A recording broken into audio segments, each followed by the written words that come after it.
Fantasy football draft season is here. As we get deeper into August, we're ready to help you plan for your own redraft league drafts. Just like last week, we'll be running another 12-team, one-quarterback PPR redraft mock, helping you figure out where players are getting drafted in this format. Coming to you live on Optimus Fantasy, this is Monday Night Mock Drafts with Evan.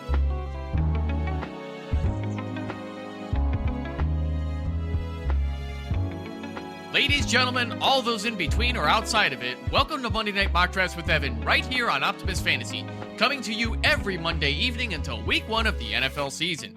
I am your host, Evan Sather. Tonight, I have a famous guest who I think is a pretty big deal. He is a full-time research and fantasy analyst for the NFL fantasy team. He works on the Good Morning Football show on the NFL Network. He's also a fantasy analyst at For the Numbers, better known as FTN. He is also the host of the Rams Recap on the Sick Podcast, telling you everything you need to know about the Los Angeles Rams. Please welcome to the show, LaQuan Jones. LaQuan, how are you? Hey, what's up, man? Yeah, I'm very busy, as you can see, man. I hate that you had to read off all those things, but I'm glad to be here to be talking ball, man. That is not a problem to me at all. In fact, I mean, if it's nothing less than impressive, to say the very least. Oh, thank you, man. I really do appreciate the kind words, man. It's just still all fun to me, man. Like, all this is what we all love, and again, football is back, and I'm just happy to talk ball. And being that you cover so much, I mean, FTN especially, I love what you guys put out. I think the last thing I saw from you was covering that Travion Henderson got picked by the Patriots on draft night. So I'm guessing we're going to start to see more stuff ramped up for you on FTN as well. Absolutely, man. I mean, look, twice a week, every week, I'm going out there putting out the short videos of all your favorite fantasy players. And I understand, like, right now, the podcast is only once a week from Friday, me and Matt Okada, but we're trying to ramp that up now that the season and the demand is coming a lot more. And obviously, you know, with For the Numbers, man, we're trying to get out the latest and greatest content out there and keep you guys informed. And obviously, the data-driven website that we have, amazing draft tools out there. And right now, there is an exclusive promo code FIRE that is my promo code. You know, fire. I'm not a pyro or anything. It's just fire content only. That's just the little stick right there. But exactly, you can go over to FTN right now, ftnfantasy.com.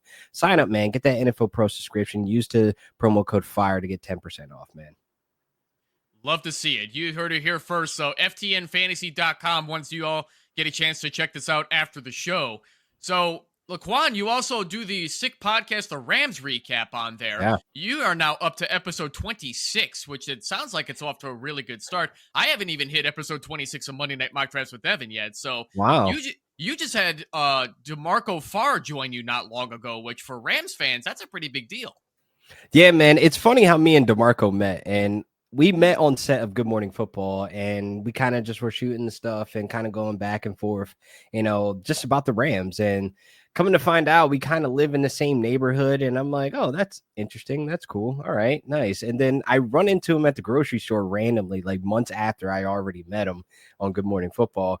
But here's the funny thing. The weekend of 4th of July, I am at a completely different location, different city, a different, grocery store, and I see him again, and I'm just like, what are the chances that I run into the grocery store again, months apart? And I'm like, look, man, the universe is bringing us together for an obvious reason. Like, we got to do some work together. Like, you got to come on my pod and talk some football and talk some Rams. So it was a great link up that I had with him over there at the Sick Podcast Network, the Rams Recap, where we were just having a good time, man, and just talking about our Rams and keeping everybody informed with the latest and greatest news that's out there. Yeah, love to see what Stan did with the team. I know the city of St. Louis is not going to be happy to hear me say that, but I actually have a ridiculous Rams story. So when they were still in St. Louis back in 2013, I was with my family on vacation for the 4th of July weekend down there. I was originally supposed to do a 4-mile road race down there running, but I hurt my ribs doing something ridiculous. Ooh. I won't even get into it because it's kind of embarrassing. But my brother still ran the race. The Rams showed up to promote the season tickets as they were struggling a bit with everything that was going on in St. Louis. And of course, I put the poor girl that was passing out schedules through torture, just saying something like, I'd love to come to a game to watch my Bears beat you guys in your own stadium or something like that. And she made me take like 10 different schedules, and I just took them because she was a good sport about it. But that season when it got started, the Bears actually got destroyed by the Rams. I'm kind of glad I didn't see her again. It was probably our defense, man. We were still kind of bad. Like around that time, I think 2013. Geez, was that the Nick Foles era or was that the Austin Davis, Sean Hill? I mean, I think we were going through quarterbacks, man. And I honestly think that, it was hard to be a Rams fan back in St. Louis. And again, those times were dark for me. And the kid from New Jersey, I'm just sitting here watching my team go out there, not put anything great on tape other than our defense with Aaron Donald, Michael Brockers, Robert Quinn, and Chris Long just destroying the trenches. Those were the only reasons why we were watching the games.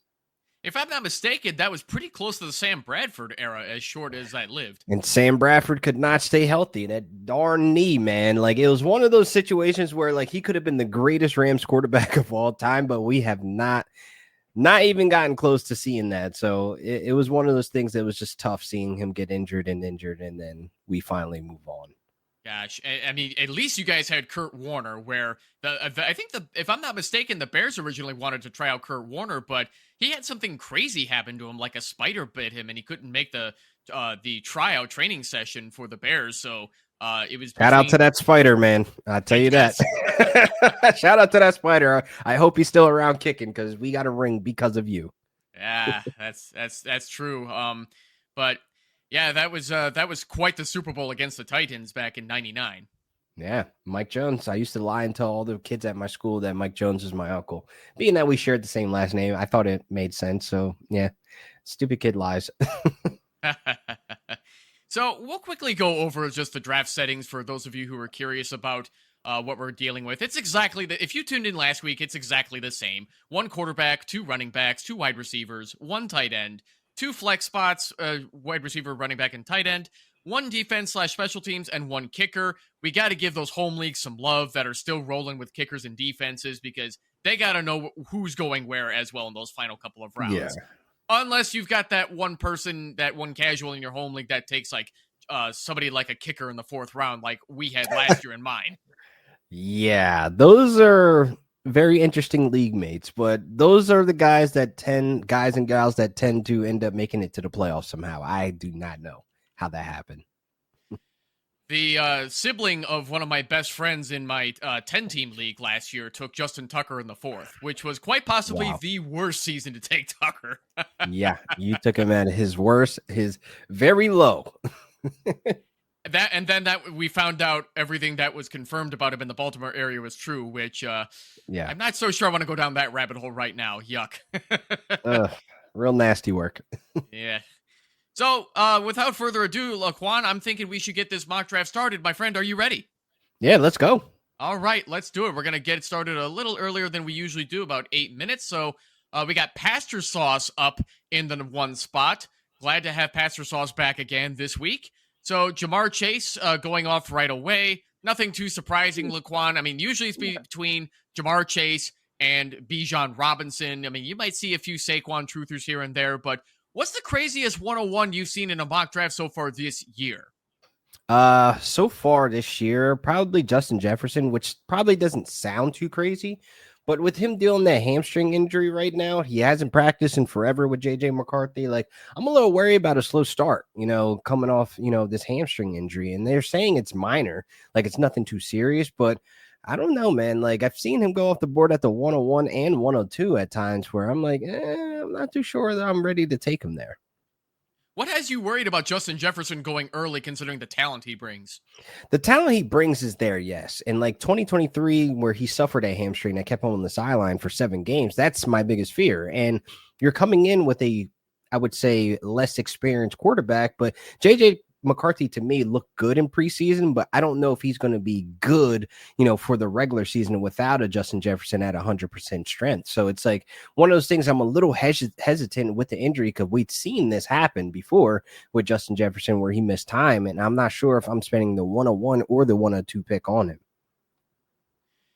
So because I remember what JJ McCarthy looked like in week 1 of last year when he played against the Raiders, and he was doing okay considering the draft capital that was put on him, and then the meniscus tear happened, and then just everything went to hell in a handbasket. Yeah. So he's showing some rust in preseason so far, but do you have any concerns about the Vikings offense outside of JJ McCarthy needed to get used to the NFL? Um, no, not really. Like I think even with Addison missing time, you still have Jalen Naylor there.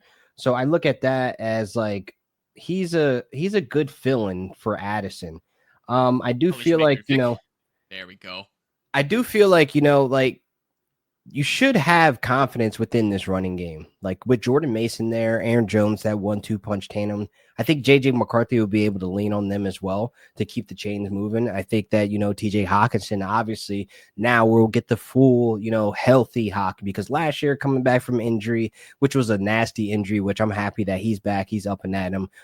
They've been building a great connection during camp, him and JJ McCarthy. So I think TJ Hawkinson is going to be just firing out the gates, being his security blanket. And I think we get back to what TJ Hawk was his first year in Minnesota. So I'm really excited for him.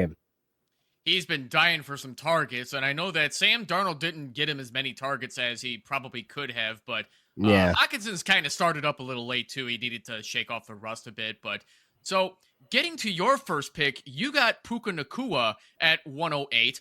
It seems to me that the fantasy community is beginning to panic about Matthew Stafford yet again for at least the third year in a row. As far as I'm concerned, LaQuan, Matthew Stafford is not actually injured and missing time until there's actual definitive proof because he's just that type of quarterback who's going to play through that kind of pain until Coach McVay says, no, we gotta sit you down. So am I wrong for thinking this way about Stafford, or is there anything different this year? Listen, I think people are a little bit panicky right now just based on we're 2 weeks away from week 1 and we're hearing reports that he's going to practice or he's not going to practice. He's in street clothes. He's in the Holybolic time chamber getting better. Like it's all just noise at this point right now. I'm not panicking as a Rams fan, and neither should the fantasy folks out there for Puka Nacua or Devontae Adams, because we don't need Stafford out there right now in every single preseason game. We don't need him taking these reps. We don't need him to build this chemistry with a Puka Nacua because it's already there. We don't need him even building this chemistry with Devontae Adams because Devontae Adams is freaking Devontae Adams. So I'm not worried about any of this noise right now. All of it is just noise from the outside and guys that are looking in from the outside in. And I do think that with Stafford right now, where we're at with it, it's a good spot to just be comfortable with him. Just be comfortable knowing that he's doing everything he needs to do to get ready in 100% for week 1. And like I said, this has got to be at least the third year in a row that Stafford has had to do that. As I remember him as my NFC North rival, having to just deal with those awful Lions offensive lines just kicking the ever-living crap out of him. And he's basically being held together by metaphorical duct tape and bubble gum at this point. And he's still got the arm and he's still doing it. And you brought up Devontae Adams as well. So opposite Puka Nacua, he will be replacing Cooper Kupp as the wide receiver 2 in the offense. I have Devontae Adams basically as a wide receiver 2 with wide receiver 1 upside. Is there more to Devontae at this point than I might be looking at? I think Devontae Adams, right? Like people look at the Jets situation of like, okay, well, he kind of made Garrett Wilson kind of human. Let's just say that. And he kind of took away targets and all that stuff. No, I don't believe that's what this is the case. You have a way better quarterback that is going to be distributing the ball to Adams and Puka and even Tutu. Now, being at the joint practice with the Cowboys and the Rams, I was up there in Oxnard and I was able to see a glimpse of this offense, a glimpse of what it could be. And Adams and Puka are operating as literally 1A and 1B. These guys are going to generate targets. There's going to be games where both of them are sitting at 8 to 10 targets. There's going to be games where Puka has more catches, but Adams has 2 touchdowns. Like this is the operation of this offense that's going to be a high scoring, up tempo type of offense. And when you have Matthew Stafford distributing the ball, he's able to go anywhere with the ball and be able to feed his wide receivers. We saw it with Puka. We saw it with Cooper Kupp when he was healthy. These guys were playing off of each other where they were both fantasy relevant. So I'm not worried about any ounce of Devontae Adams showing any type of age regression or not being fantasy relevant or even returning back on his ADP, which again, it's very cheap. Devontae Adams has a chance to be a top 12 wide receiver this year. He has a chance to crack top 10 easily if Stafford is there week 1 all the way to the end to February. With the arm and the talent that Stafford still has, despite the fact that he may not be 100% ever again, I'm fully with you. It's entirely possible that this offense is rejuvenated just with Devontae Adams alone. So as I'm building my fantasy team, my mock draft right now, I'm doing what I normally don't do, which is wide receiver, tight end, quarterback, and now my first running back off the board is Alvin Kamara. So the Hmm. Saints offense is having a lot of really scary things. Looking at it from a 10,000 foot view, the quarterback situation looks rough. Tyler Shugg, of course, didn't play that well in his first preseason game, but that's kind of to be expected with a later round, projected to be a later round quarterback, Yeah. still getting used to the NFL. He's got Chris Olave, he's got Rashid Shaheed to throw to. He's still got Alvin Kamara to back him up. So now, since I took Alvin Kamara in the fourth round as my first running back, he's still a PPR and top 15 running back as far as I'm concerned. Do you agree? Absolutely. I think people are sleeping on Alvin Kamara. And I think we do this because we look at the situation around him and not really look at him. He just had career highs on the ground last season. He's still showing that he could be explosive. He could still show that he is still a weapon within the passing offense. So I think obviously with Tyler Shook or Spencer Rattler, they're going to have to lean on him as the most explosive player that they have on that offense, the most reliable. Chris Olave is a great pick in the later rounds, but you're gambling there. You're taking a risk. Like, he needs to be on the field. He needs to, availability is your best ability. Jawan Johnson's a sleeper tight end that I love grabbing in my last round of picks. Like, I think there's potential on this offense to be a lot better than what we're expecting, but the safe pick here, if you're going to go anywhere near New Orleans, is obviously Alvin Kamara. Yeah, as far as I'm concerned, I'm 100% with you, LaQuan. I see no reason to reach on anybody else besides Kamara. I love Chris Olave, but man, the brutal injuries he was taking, including those concussions, I hope Yeah, he'll man. still be the same and reliable for whoever's playing quarterback for the Saints, whether that's Shug or even Spencer Rattler, for that matter, who he didn't look completely terrible, but he still looked kind of lost out there at times. But at least he can move the football if need be. So Yeah. when there's bad teams or expected bad offenses like the Saints out there, poor Derek Carr had to retire because of his injury, but um, Mhm. their tight end is Juwan Johnson. So you probably, as where I'm going with this question, you probably answered already, but is it reasonable to draft the rest of their skill players at their ADP, or do we have to fade anybody? Um, you really don't need to fade anybody because like they're all cheap. They're free.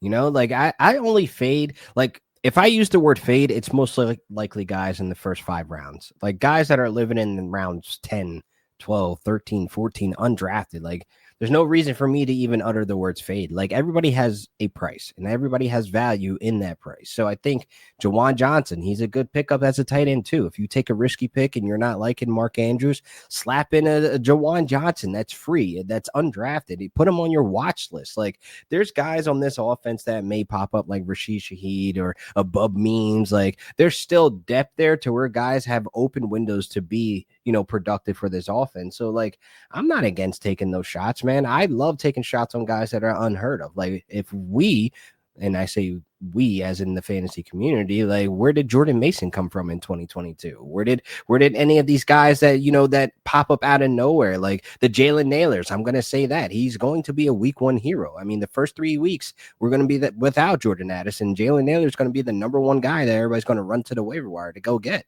Like that's just how it sometimes plays out. These guys are free.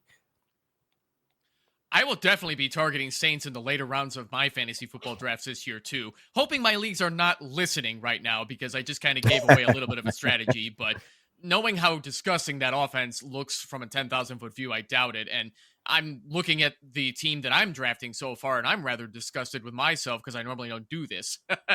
um, so aside from Amon-Ra, Bowers, Lamar Jackson, Kamara, my fifth and sixth round picks are David Montgomery and Joe Mixon. So Joe Mixon is starting to go cheaper and cheaper because of his I think it's a foot injury at this Yeah. point. So he may not even be ready for week 1, but at that price, is he well worth grabbing as your RB3 to stick in an IR slot and then pick up somebody else on the waiver wire? Absolutely. I think you build your roster. If you take the gamble like this on Mixon and he's your RB3, then you can slap, your RB4 with some upside. And I think a lot of people, man, they sleep on Joe Mixon. It's like they forget like what he's able to do on that field. When he returned back from injury last season, he was the RB2. like behind Saquon Barkley. Like folks forget, like 21 fantasy points per game was a real thing with Joe Mixon. Those spike weeks are real with Joe Mixon because he's able to be involved in the passing game. There's nobody better on that depth chart that can be a red zone or goal line threat. So it's like Joe Mixon's damn good. When he bounces outside and he gets upfield, he's very hard to tackle, ladies and gentlemen. So getting him as your RB3, God, that is great value. Just keep pushing him down. Keep pushing him down in the drafts, man. Yeah, and all Houston wants him to do is just run with the football, which is what he does best. I don't expect Mixon to do anything great, which he never has in the NFL, but I love Mixon as a pure runner. But enough about my team, LaQuan. Let's look at what you've drafted so far here. Oh. So you went strong with Puka and Drake London in rounds 1 and 2, followed up with James Cook and Travion Henderson in 3 and 4, and then Devontae Smith and Calvin Ridley in 5 and 6. I think Calvin Ridley at the 6'5 is crazy sick value, considering how the Tennessee Titans are another offense that looks disgusting on paper, although Cam Ward did look good in his first preseason game. So at that price for Calvin Ridley, LaQuan, is that great value, or is that right about where you expect? That's right about what I expect. A lot of folks are still looking at Calvin Ridley of last year, even his time in Jacksonville. He hasn't returned back on that wide receiver 1 value. This year, though, I do think he is upward of that 1,200 yards. Like, he is my Terry McLaurin of this year with Cam Ward. And I say that because just what we're seeing from Cam Ward in that one preseason game. But even in his college tape, there's cool, calm, collected presence in the pocket with him, and his ability to stretch the field and be able to put the ball anywhere he wants to be on the field. This is exactly what Calvin Ridley has been missing. He's been missing somebody that can make quick decisions. He's been missing somebody that has the awareness in the pocket and be able to slide in and out of that pocket like a Patrick Mahomes. And then he has that effort ball like Josh Allen had. So it's like one of those things of the quality and trait that you want in your quarterback to be able to get the ball to the best player on the field, and that is Calvin Ridley. And Calvin Ridley's speed is so underrated. It's not talked about enough. Like, he is up there as one of the fastest wide receivers out there in terms of quickness on the line, in terms of route running, in terms of separation. So he is upward of that 1,200 yards in my projections, just based on what we've seen from Cam Ward out of college and definitely in preseason over the weekend. Yes, and Ridley looks to be the only competent pass catcher they've got that isn't a rookie in that offense right now. At least Cam Ward will have a great veteran who is reliable to connect with, but unless it's going to be Elikayo Manure, or unless it's going to be, what's the other rookie's name? I'm forgetting off the top of my head, but whether it's another Xavier Restrato, Reposado. Restrepo That's or something like that. Restrepo, yeah. Yeah, one of those. Yeah, so that's the thing. It's like Cam Ward is also going to have to work with a lot of youth on a rebuilding Titans team that I'm not so sure is heading in the right direction, but at least for fantasy purposes, I'm happy to take Calvin Ridley at that position. So let's get to a question here from Lou here. So he says, all right, LaQuan, who's a couple of your least favorite picks in the first 5 rounds? Like the guys you just don't want to have to take that high. Oh man, I hate where Bucky Irvin's going. I really do, because I feel like RB8 right now is way too high. And I do think there has to be some type of thought of regression in this offense without Liam Cohen. And there has to be some type of regression with Rachaad White there, which I know he's dealing with a groin injury, but you still have Sean Tucker there. Owen Wright looked amazing with his opportunities in preseason. I know this is guys that may be in street clothes in the next 2 weeks, but these are guys in the room where that running back room is very healthy and good enough to run a 1-2 punch. Like if we remember with Bucky Irvin last year, when they gave him the keys for the first time, and then he ended up getting banged up, and it took 2 games just for him to bounce back. Like I understand folks want him to be that 20 to 25 touch type of running back, but just based on his size, I'm not quite sure that's a good idea. Getting that straight out of the gate, okay, so what is it going to look like by week 8, week 10, when we get closer to the playoffs, when that ramp up did happen last year and his touches? I don't want that out of the gate, and I don't think we're going to get that return drafting him in that high in what, the second round. It's like he goes in the mid-second round where I'm like, hey, I rather the wide receiver options here, or hey, like I rather pivot to other running backs that are workhorses like Josh Jacobs. Like Josh Jacobs has nobody behind him. Josh Jacobs is on a Packers offense that were a top 5 rushing attack, which is going to create tons of scoring opportunities. You got Matthew Golden now stretching the field, getting them to that 1 yard line. You're just going to hand it off to Josh Jacobs, and now we're looking at 15 to 16 touchdowns from Josh Jacobs again. Like I just feel like there's better workhorses in that range or even later that I can get that same upside or get that same return than Bucky Irving going in the second round.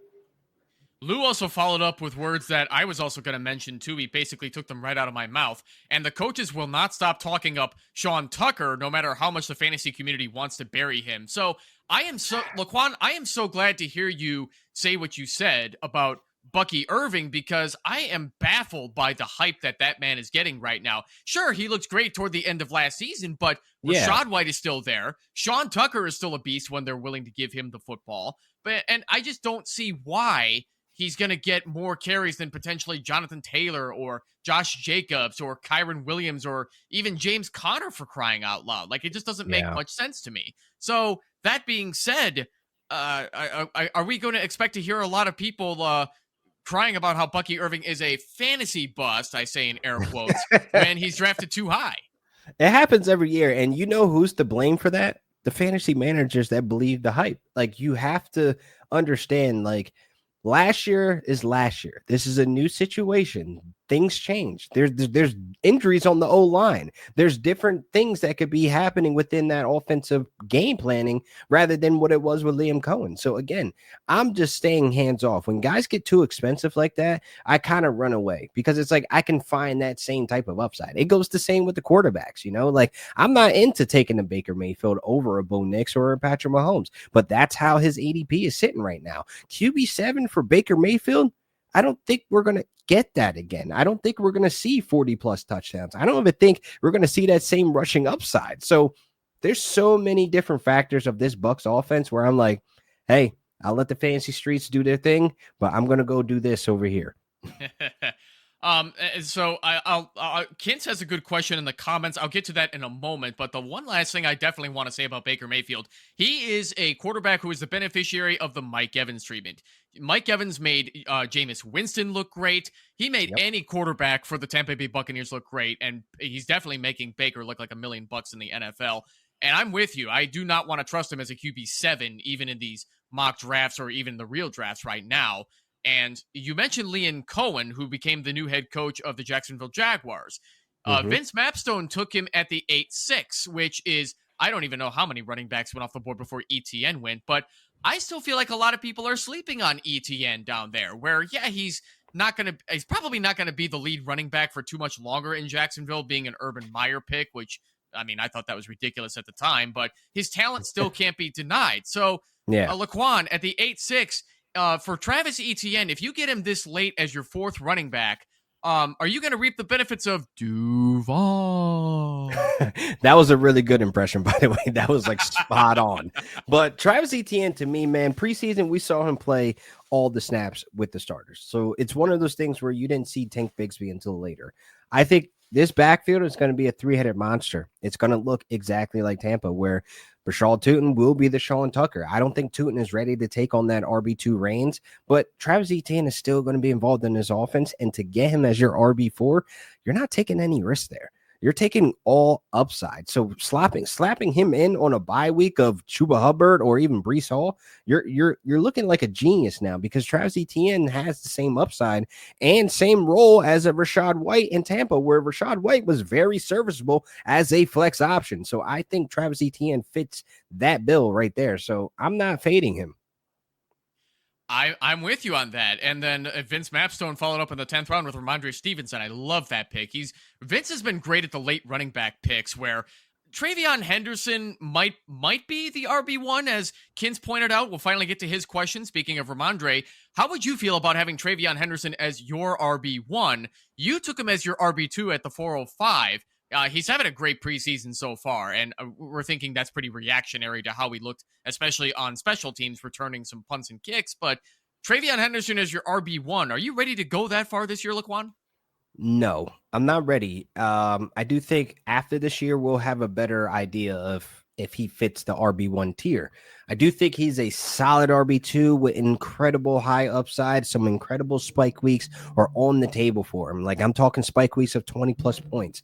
That is on the table for somebody that could take it home for 100 yards. That is somebody that is going to be heavily involved in this passing game. That is somebody that can even make the case for yourself. I could paint a beautiful picture right now where he is the second target option in this offense behind Stephon Diggs. I know we're all in on Kyle Williams. I know we all love Pop Douglas.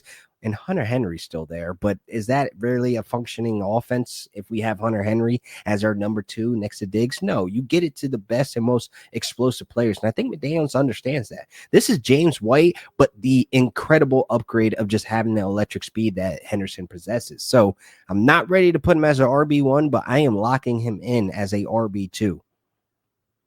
Sorry, I wanted to let you know that you had a few seconds left on your pick, but you were on a roll, and I could not stop that, man. I would have felt bad to stop that roll. It's okay, man. I ended up with Justin Herbert. I guess I'll take that as my QB2. Index of Suspicion also pointed out that Tom Brady made Mike Evans a Super Bowl champion, and yeah, 100%. Sure, that Super Bowl ring would not have happened without Mike Evans. That's for darn sure. Can they share that ring though with Winston, man? Give Winston some love, man. He put the ground and foundation and culture in Tampa, man. Yeah, I unfortunately I don't think I could agree with you on that one, LaQuan. Winston. Don't get me wrong, he's funny, but he's also been documented as kind of a weirdo, and I kind of want to distance myself from that. Oh man. But so a lot of teams so far have gone with the 2 quarterback approach in a 1 quarterback league. It's a surprisingly number of them so far. Let's see here. 1, 2, 3, 4 teams I don't count. have taken. Well, yeah, you had the auto pick, so yeah, we won't count that. But 3 teams so far have taken 2 quarterbacks, whether intentional or unintentional. I am not a big proponent of taking 2 quarterbacks in a 1 quarterback league like this, but let me make my next pick here before I finish that question. We'll go Kincaid for the heck of it. So what I did last year in my league was that I got Jalen Hurts in the 4th round, and then in the 3rd to last round, why am I blanking on the Commanders quarterback? Oh, Jaden Daniels? Jaden Daniels, thank you. So I got Jaden Daniels as a really late value pick that I never liked taking 2 quarterbacks, but I got them both.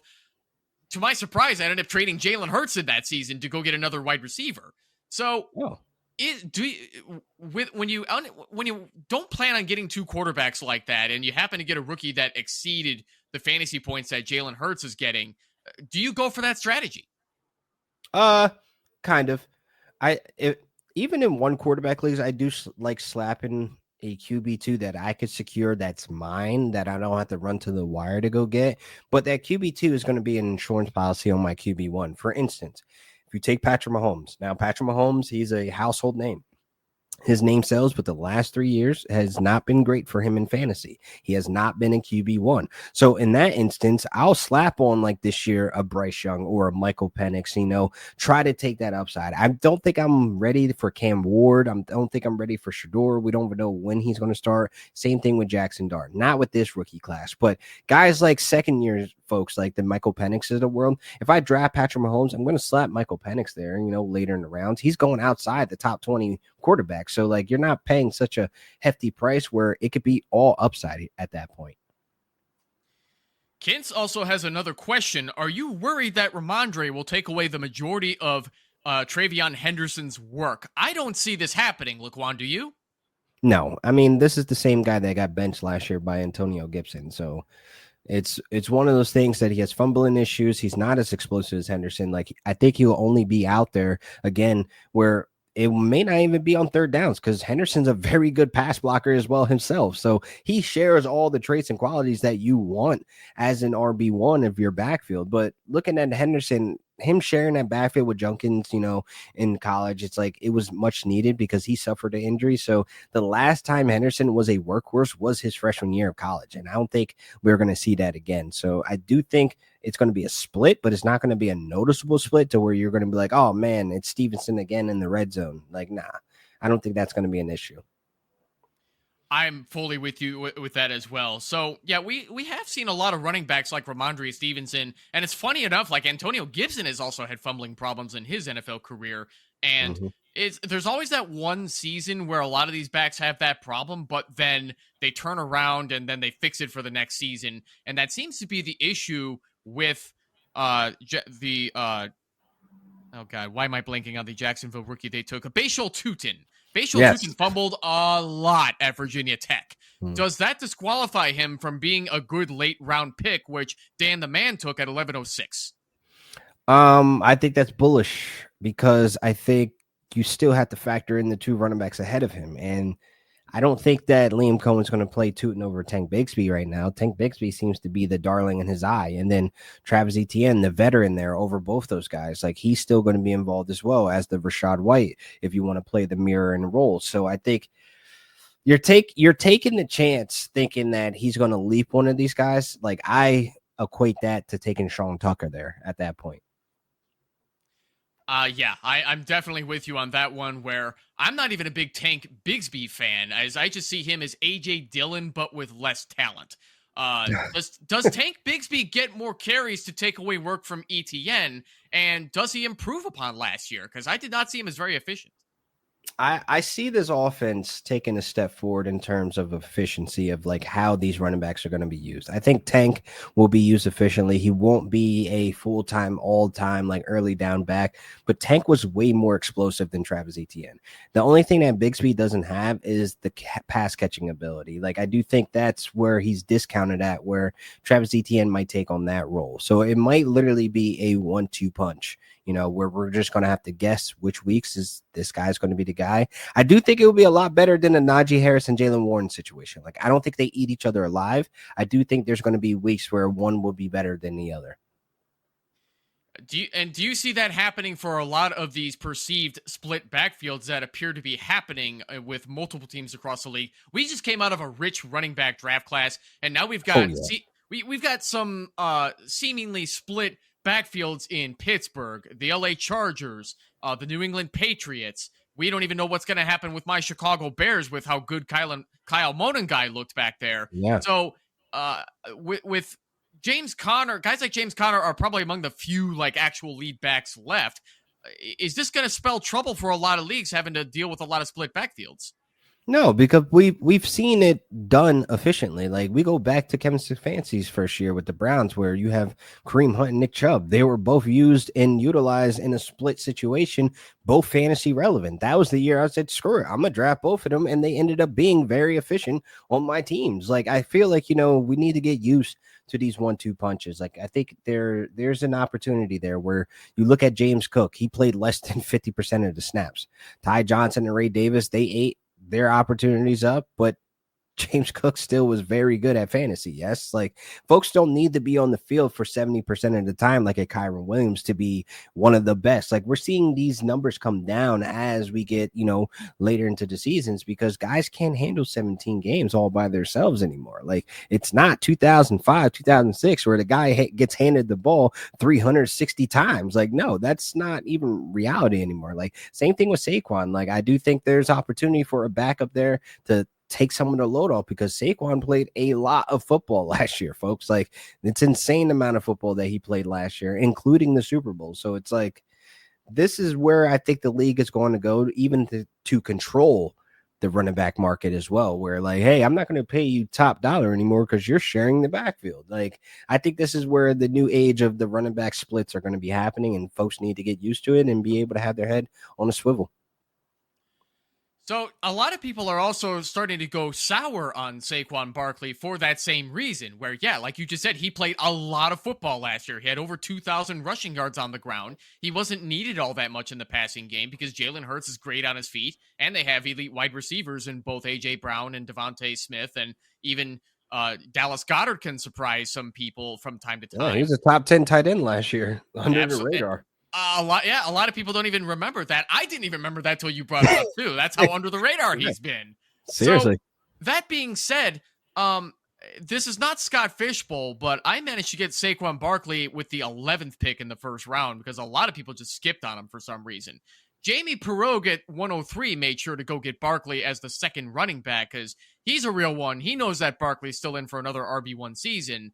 But I don't see anybody like a Will Shipley taking like 30% of the snaps away from Saquon Barkley. But I mean, there may be some weeks where he's going to get 30% because the Eagles are blowing somebody out like the Raiders, right?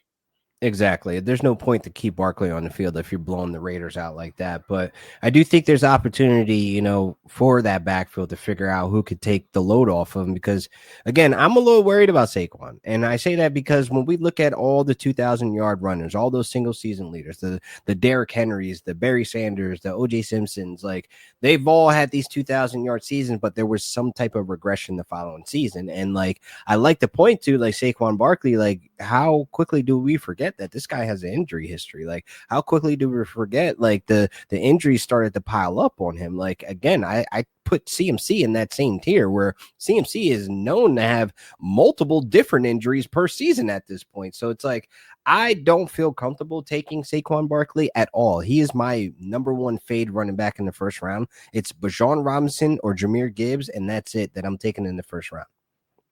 The first three running backs that went off the board are Gibbs, Barkley, and Bijan Robinson. So it's a pretty safe lock that those are going to be the first three running backs off the board, unless we get some weird homer in some league that wants to take Derrick Henry or something like that for some reason. So, yeah. But that's pretty much the consensus, right? Yeah, but even look at that. Why take the risk on Barkley at the 103 where, you have Derrick Henry that goes at the 203, and that's the same gap in upside. Like, both of these guys are top 5 running backs. Both of these guys can be top 3 running backs in terms of fantasy points per game. So I just don't see the need or risk to go get a Saquon Barkley. So if you do end up somebody with like a Saquon Barkley, gone are the days of for a lot of leagues where it goes running back in the first 2 rounds, which we were doing a lot in the 2010s. And Andrea 59 and Boomer 690 were the only 2 teams to go running back in this mock. So Andrea 59 went Bijan Robinson, followed up with Chase Brown, and then Boomer 690 went Ashton Genty, followed up by Derrick Henry. So if you have to grab somebody like a Christian McCaffrey the way SDP 272 did, do you absolutely have to follow that up with another running back like a Derrick Henry, which SDP unfortunately did not do? No. I like that he got Brian Thomas because I do feel like, CMC, if he does hit, he hits, right? Now, he waited until the 5th round to get another running back. That I wouldn't have done. I would have waited in probably the 3rd round, grabbed a running back there, which a lot were available, I would say, where I probably would have took Kenneth Walker there. But I know Kenneth Walker's dealing with a foot injury. It's kind of weird right now. He has a nasty injury history, but we all know if Kenneth Walker gives us 17 games, he's a top 5 running back in fantasy. And Clint Kubiak, offensive coordinator for Seattle, he just got career highs out of Alvin Kamara, the guy you took. That's a really important thing to note here because that's exactly what Clint Kubiak did for Kamara. I see no reason why he wouldn't want that for Ken Walker as well, but what's looming in Seattle is the fact that they still have Zach Charbonnet, who kicks absolute butt every time he steps onto that field. I don't remember that guy ever having a bad game outside of his rookie season, which I believe he got hurt that season too. So, but every time he's on the field, he does fantastic.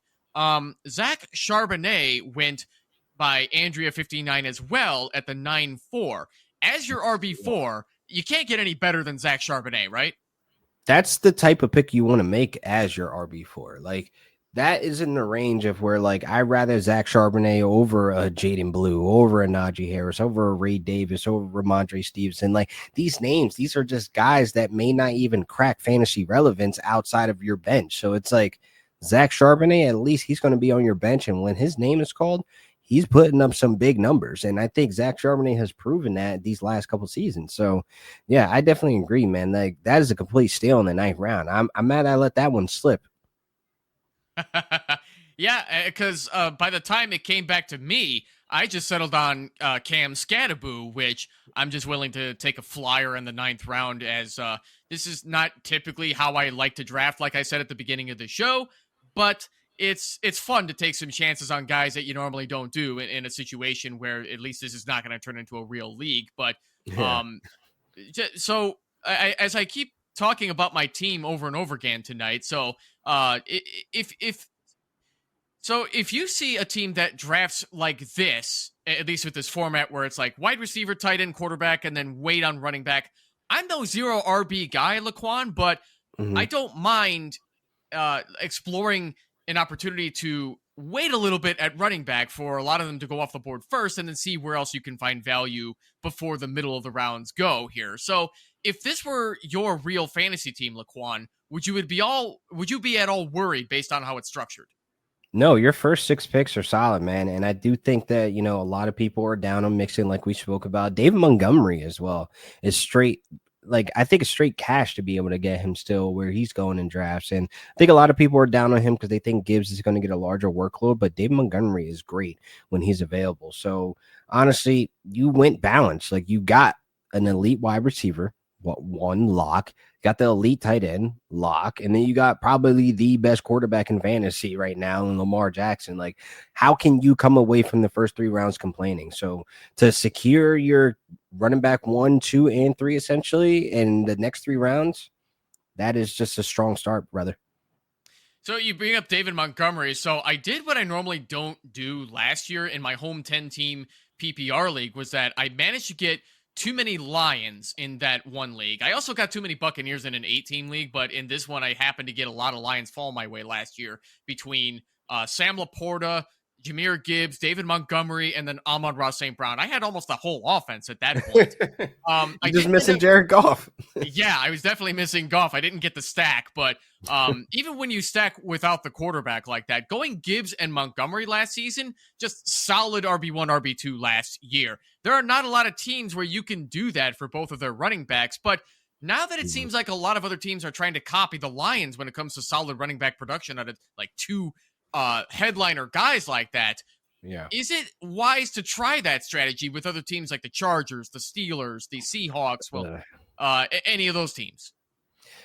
No, I don't think we've seen another duplicate of the Lions 1-2 punch. Like, there's teams that can try to do it, but we haven't seen it done on that level since, I would say, again, like 2017 with Alvin Kamara and Mark Ingram, or again, Kevin Stefanski with Nick Chubb and Kareem Hunt. Like, we haven't seen it done to that elite levels to where we feel comfortable with, a Jameer Gibbs as our RB1 and then have Monty as our flex. Like, those are sweet spots right now. That is the rarity outlines of right now. And like, there is some teams that could set it up. Braylon Allen, Brees Hall could be that with Tanner Strand. I mean, it's very Ben Johnson influence. Like, that could be the next, Jameer Gibbs and David Montgomery, or even your Chicago Bears with DeAndre Swift and Kyle Monangai. Like, that could be the 1-2 punch, but we just haven't seen it done yet. We haven't seen it applied and haven't.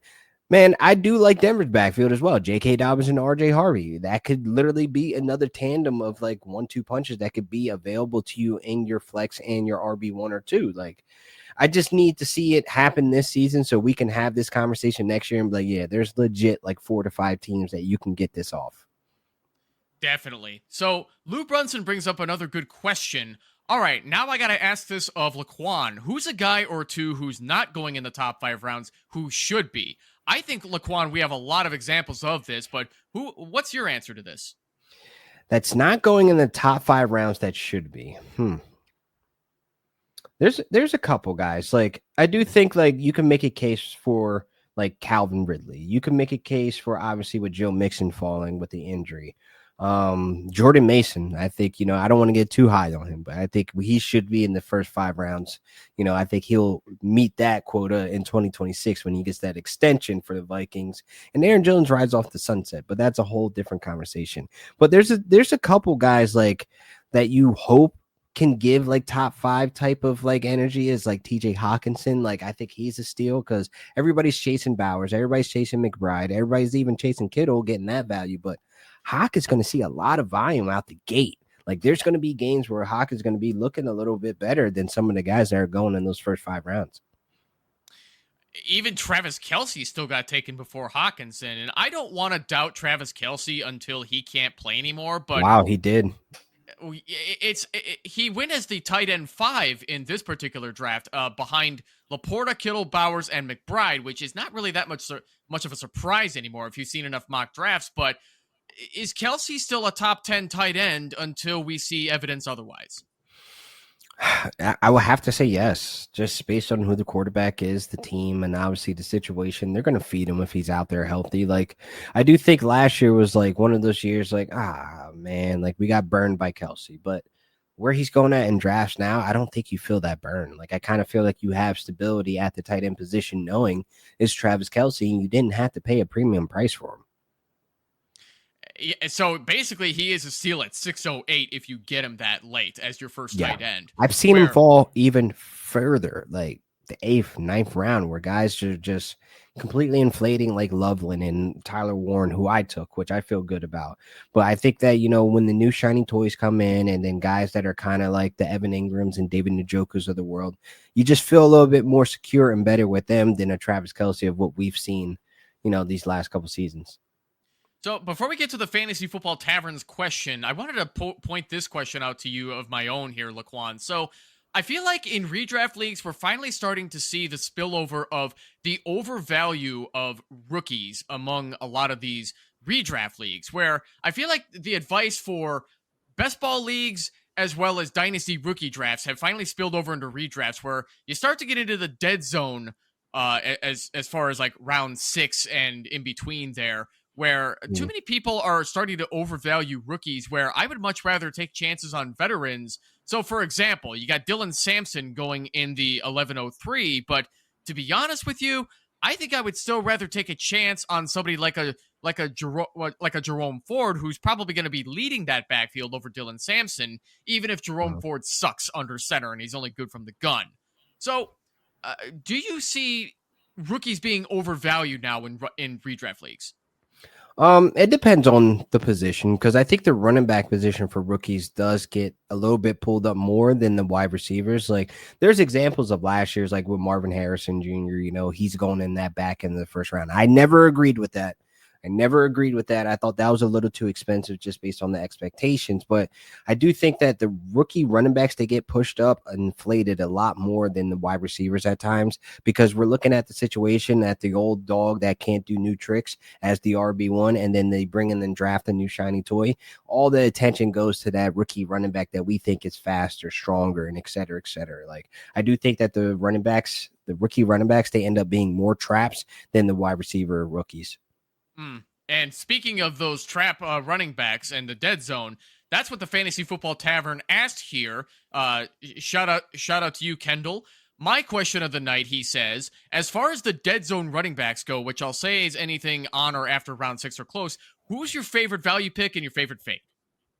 Favorite value pick is Jordan Mason. I talked about him a lot. He's going in that range of the dead zone where guys are just looking at him and Aaron Jones in back-to-back rankings, and they end up going with Aaron Jones. Like, Jordan Mason is a real threat to Aaron Jones's production. They already announced that they are co-starters there. So there's guys like that is like great value there to slap as your RB2 or RB3 at that point.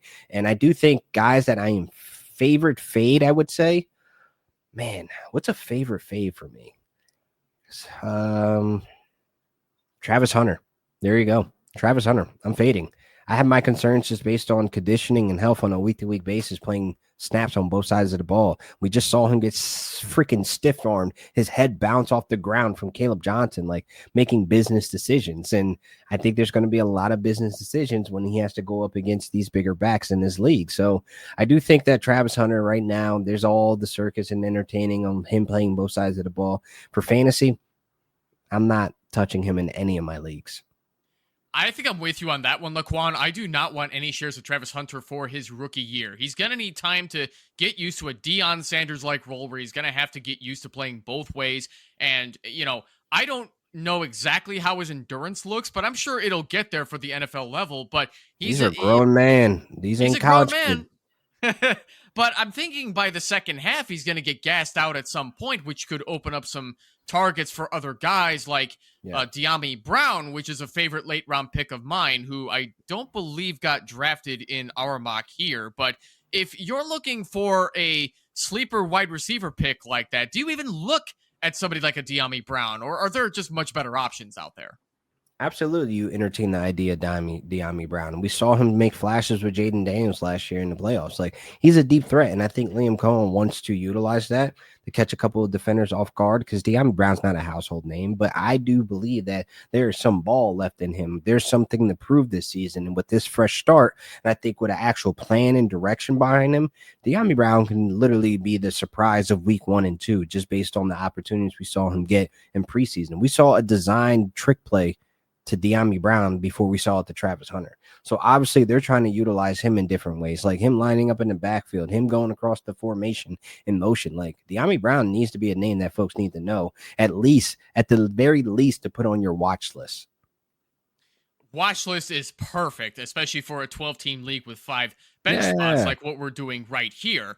But I gotta say though, I would still rather take a shot on a De'Ami Brown over guys like Wan'Dale Robinson and Pat Bryant and even Tyler Lockett for that matter. Do you see a case for taking a shot on a wide receiver 3 in an offense like him over guys like Wan'Dale who? Who's to say that Wan'Dale's going to get 140 targets again and get Yeah. anywhere after the catch? I do think Wanda Robinson right now is having a very strong camp. And I say that because of just what we've seen from the videos and the beat reporters saying. And he has a QB upgrade. Like, I'm in on Wanda Robinson. I'll take it. If he's going to be peppered with targets, if they're going to be stretching the field with him, and that moon ball is still active with Russell Wilson, I do think that, Wanda Robinson could be an interesting pick. I love myself some Pat Bryant. I'm taking Pat Bryant in those later rounds 100% just based on Sean Payton, him being all excited about being able to find his Michael Thomas 2.0. And I think when you see the reports about Pat Bryant, all the talks are about his football IQ, his ability to not separate, but be able to pull away because his physicality of his wide receiver techniques. I do think that Pat Bryant's going under the radar because he's not a household name. He's not a guy that comes from an elite or a high talked about school, but he's in the perfect situation with the great coaching staff. He's handpicked by Sean Payton, and obviously what they needed last year was kind of like a tall, lanky guy as a wide receiver too. Devon Bailey and Joshua Reynolds, they really didn't cut it. So I think Pat Bryant comes in as the new shining toy. So I'll take those chances with him possibly being the number 2 option in the Broncos County. You're not lying either about University of Illinois not being a football school. I am convinced they will never, ever be good at football. They're a basketball school, hands down. As an Illinois native, I've seen that year after year. We'll get to one more question here in the comments here from Sean. What are your thoughts on Tony Pollard? Look, Tony Pollard last year, he kind of surprised me in some of the stats that I saw on FTN Stats Hub, man. Like, he was top 10 in explosive rate. And I'm like, wait, Tony Pollard?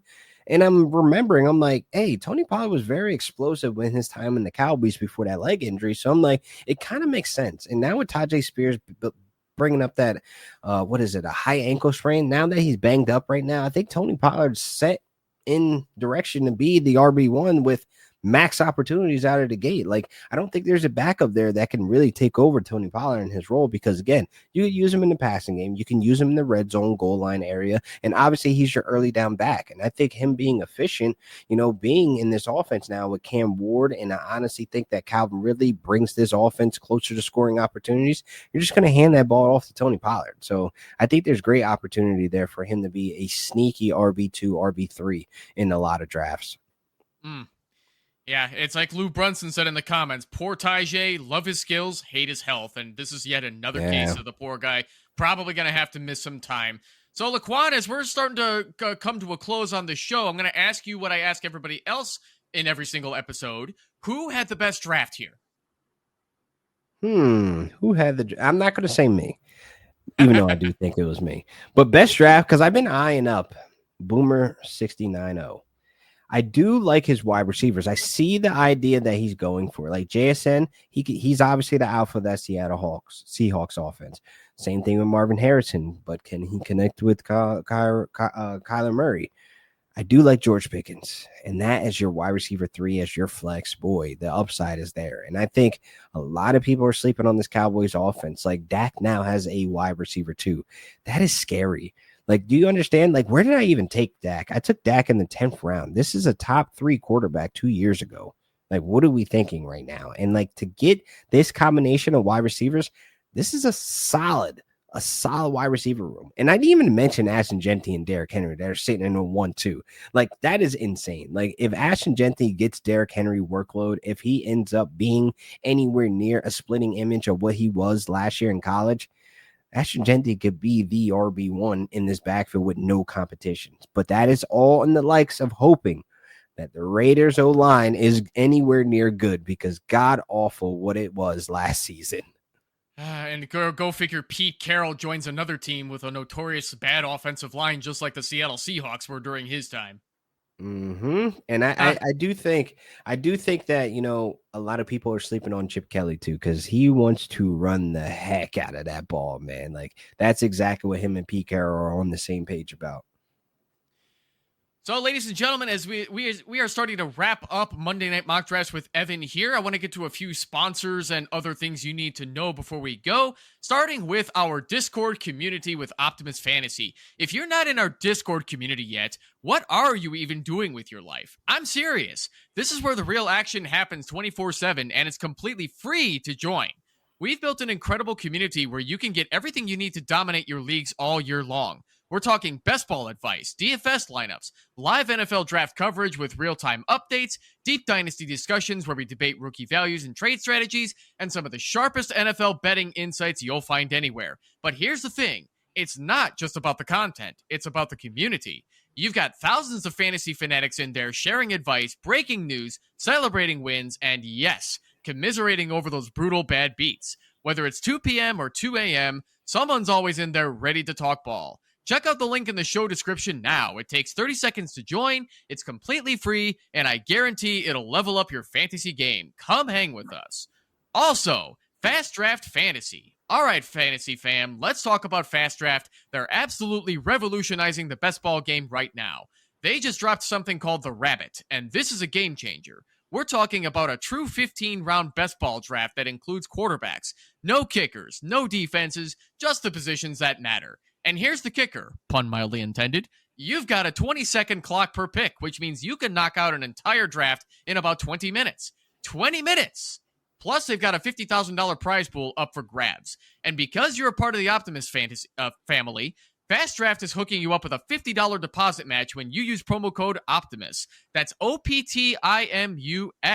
So head over to fastdraft.app, get that deposit match, and start crushing some rabbit drafts. Trust me, once you try that 20-second clock, you'll be addicted. LaQuan, I am so glad you came on Monday Night Mock Drafts with Evan tonight. Thank you so much for coming. Heck yeah, man. Invite me back, man. I want to do another mock, man, right before the season, man. I got to make sure my sword is sharpened for my draft that is with the cutthroat season, folks, over there back in New Jersey, man. I love you guys, man, but I am coming back for the crown. Absolutely. No, we'll definitely let you know as well. Ladies, gentlemen, and all those in between or outside of it, this has been another episode of Monday Night Mock Drafts with Evan. Once again, I'd like to thank my guest, LaQuan Jones, for joining us this evening. If you haven't already, please subscribe to FTN Fantasy, NFL Fantasy Football, and the Sick Podcast Rams Recap, all on YouTube, so you can see more of LaQuan's work. You can also find the Rams Recap anywhere you prefer to get your podcasts. LaQuan, tell the people what else you have coming up over the next few weeks or months that they should be checking out. Oh, man, I got a lot of video content coming out of FTN Fantasy these next couple of weeks. We are ramping up, man, because folks are back outside. The draft boards are being taped up on the wall right now in the basement, so we need to get folks ready for the draft. So there's going to be tons and tons of videos getting ready and prep for the drafts that are coming up. And obviously, man, 3 times a week we're ramping up over at the NFL Fantasy with me, Marcus Grant, and Michael Florio, where we're going to be helping you guys as well on a weekly basis in season, basically getting your start and sit lineups ready. So I got a lot coming from the Rams recap as well. My next guest should be a very special guest, and he is part of the Rams trenches of the old years. He is actually Les Snead's first pick as a general manager. That is going to be a little sneak peek. Oh, there we go. That's gonna make true Rams fans happy everywhere. Yeah. Even from the St. Louis days. Also, thank you to everybody who joined the mock draft this evening, because it is darn near impossible to do a mock draft show without folks like you mocking with us. Next week, we will be running a 10-team one quarterback redraft PPR mock, catering to those of you who are in the smaller leagues. Joining me for that one does big work for FF Today, Fantasy Points, and the Football Diehards podcast. With that combination, I'm going to let you all try and figure out who that is. If you know, you know. If you would like to join us for that draft, please join the Optimus Fantasy Discord server so that you can get first dibs on a draft spot. You'll find the link in the description. This has been Monday Night Mock Drafts with Evan here on Optimus Fantasy. Have a great night. We'll see you all next week. Take care.